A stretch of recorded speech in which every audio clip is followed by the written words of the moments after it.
A good kvittel, everybody. What does that mean? Well, we have these kind of like packaged sayings, phrases, greetings that we use over the course of the year. On Shabbos, we say good Shabbos. On Yom Tov, we say good Yom Tov. On Motzei Shabbos, we say good Vach, Shavua Tov. Um, and as Rosh Hashanah approaches, Ksiva v'chasima tova, you should be inscribed and sealed for good. Um, After Rosh Hashanah, Gomar Chasima Tova, you should be inscribed finally for good. And then after Yom Kippur, we're kind of like done. So we're just like, hey, what's up?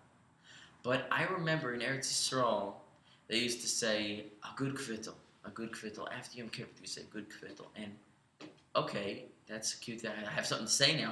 Good kvittel. What does it mean? So, not growing up in the Yiddish-speaking home, I don't know what a kvittel is, and I didn't really do any research before making this video. I could have just asked someone who speaks Yiddish. The only thing I ever heard of called a kvittel was this little note that people write and they stick into the cracks of the kaisel, of the western wall. People stick in the cracks over there this kvittel, this note. So what's the idea of the kvittel, and what does it have to do with this time? Well, many people think that as we leave Yom Kippur, we're like leaving Yomim Neiroim behind. We're leaving the days of awe behind.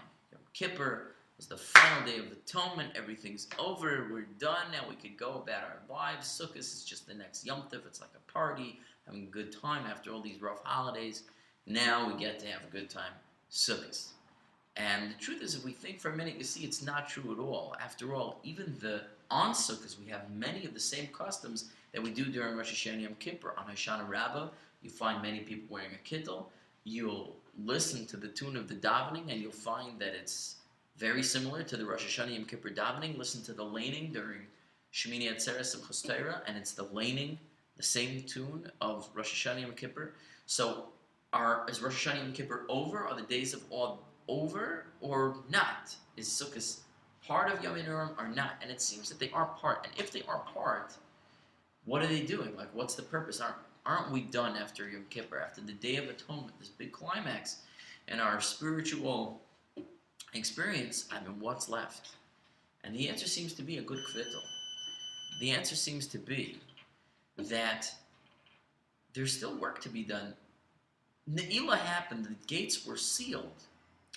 They were locked, but perhaps sealed is the wrong word, because even a locked door often has a crack where a little note could be slipped through, or at least underneath. Maybe the gates up there have a mail slot or something like that. What's the idea of a kvittel during this time? Svarim bring down that Hoshanah Rabbah is actually the final day of judgment. Judgment is continuing right now after Yom Kippur. We aren't done. We're still being judged until Hoshanah Rabbah. So this is confusing. Like, Rosh Hashanah is Yom Adin, the day of judgment. Yom Kippur is the day of atonement. When are we done? So though it doesn't seem to make sense, actually it makes perfect sense. Because after the judgment is handed down and we're declared innocent, the real proof of our innocence is, how do we act now? Do we walk out of the courtroom, wash our hands, and say, yeah, now I can go party? Or do we walk out and say, I was sincere. I'm really going to live and be that person. And that sincerity is what's going to be tested during these days. And that's going to be the last kvittel, the last little note, the last few words that we can slip through the cracks and say, look, Hashem, I was right. I was right. I'm a changed person. And maybe if that Gemar Chasima, that final seal, wasn't as good as we wanted during these days, it can yet be changed. And Chas v'Shalom, if we don't remain consistent to the way we behaved on Yom Kippur during these days of judgment, perhaps the opposite. I'm going to share with you a true story, another amazing true story that demonstrates this idea. A number of years ago, once again, I was living in Eretz Yisrael. At the time, I had 3 children. Now, it was Sukkot. We had a number of guests in the house, a number of seminary girls from Jerusalem seminaries. And it was almost time for Shmini Atzeres. We were in the middle of Sukkot, and Yom Tov was coming, and Yom Tov was Shabbos. So it was Erev Shabbos, Erev Yom Tov, and we're frantically getting ready, and it's the last few minutes, and I quickly remind my wife to light the candles, and she runs and she lights them, and the sun goes down, and after the sun goes down, we noticed, sadly, that one of the candles that she lit had gone out. Now, she lights a candle, not just 2 candles, but in addition, a candle for each child, for each of our children. So we've got 3 candles, and the middle candle went out. And my wife got very nervous. The candle went out. What does it mean? Aren't the candles our children? What does it mean that the flame went out? So I said, Rabbi Pluchak says, it's not an omen. It's just a symbol. It's not an omen. Don't put any weight in it. Don't worry. Don't be worried. But my wife, being a woman, and being a Jewish woman at that, she said, you know what? At least if it moves me, at least I should do something. I should take advantage of this time, seize the moment. She turned to Hashem and said, Hashem, maybe there's one thing left that I didn't do. It's Hoshanah Rabbah. I know this is the final judgment. This is the end. Maybe that you're telling me, Hashem, that there's something I've left out of my tshuva. And if it is, Hashem, please, I turn with you in all my heart to please purge me, forgive me of whatever that last thing is, and lay down a positive judgment for myself and for my family and for all of my children. And with that, we entered Shabbos, we entered Yom Tov. I went to shul, I went to Hakafas. It was a great time. On my way back, I noticed something strange. Roaming the streets near my house was one of our guests, one of the seminary girls, and she looked very troubled. And I said, what's the matter? She looked at me and she said, I almost killed your daughter. What? She couldn't talk about it. She was too shook up. I ran home, and I caught my wife before she had come home from Hakafas with the girls. And I said, what happened?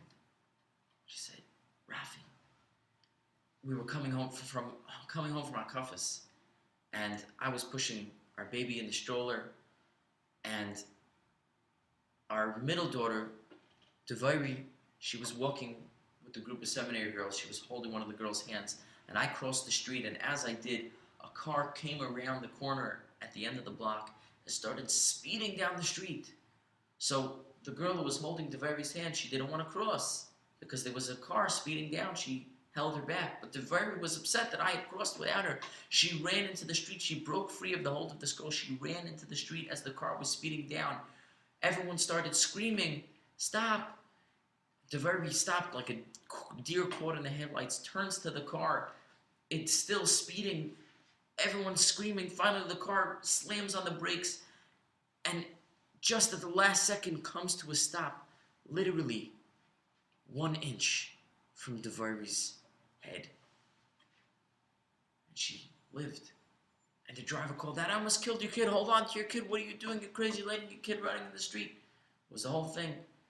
But she was almost killed. I'm so shook up. And we were all shocked. We tried to pull ourselves together. We walked into the house. And as we did, my wife walked in and she gasped again.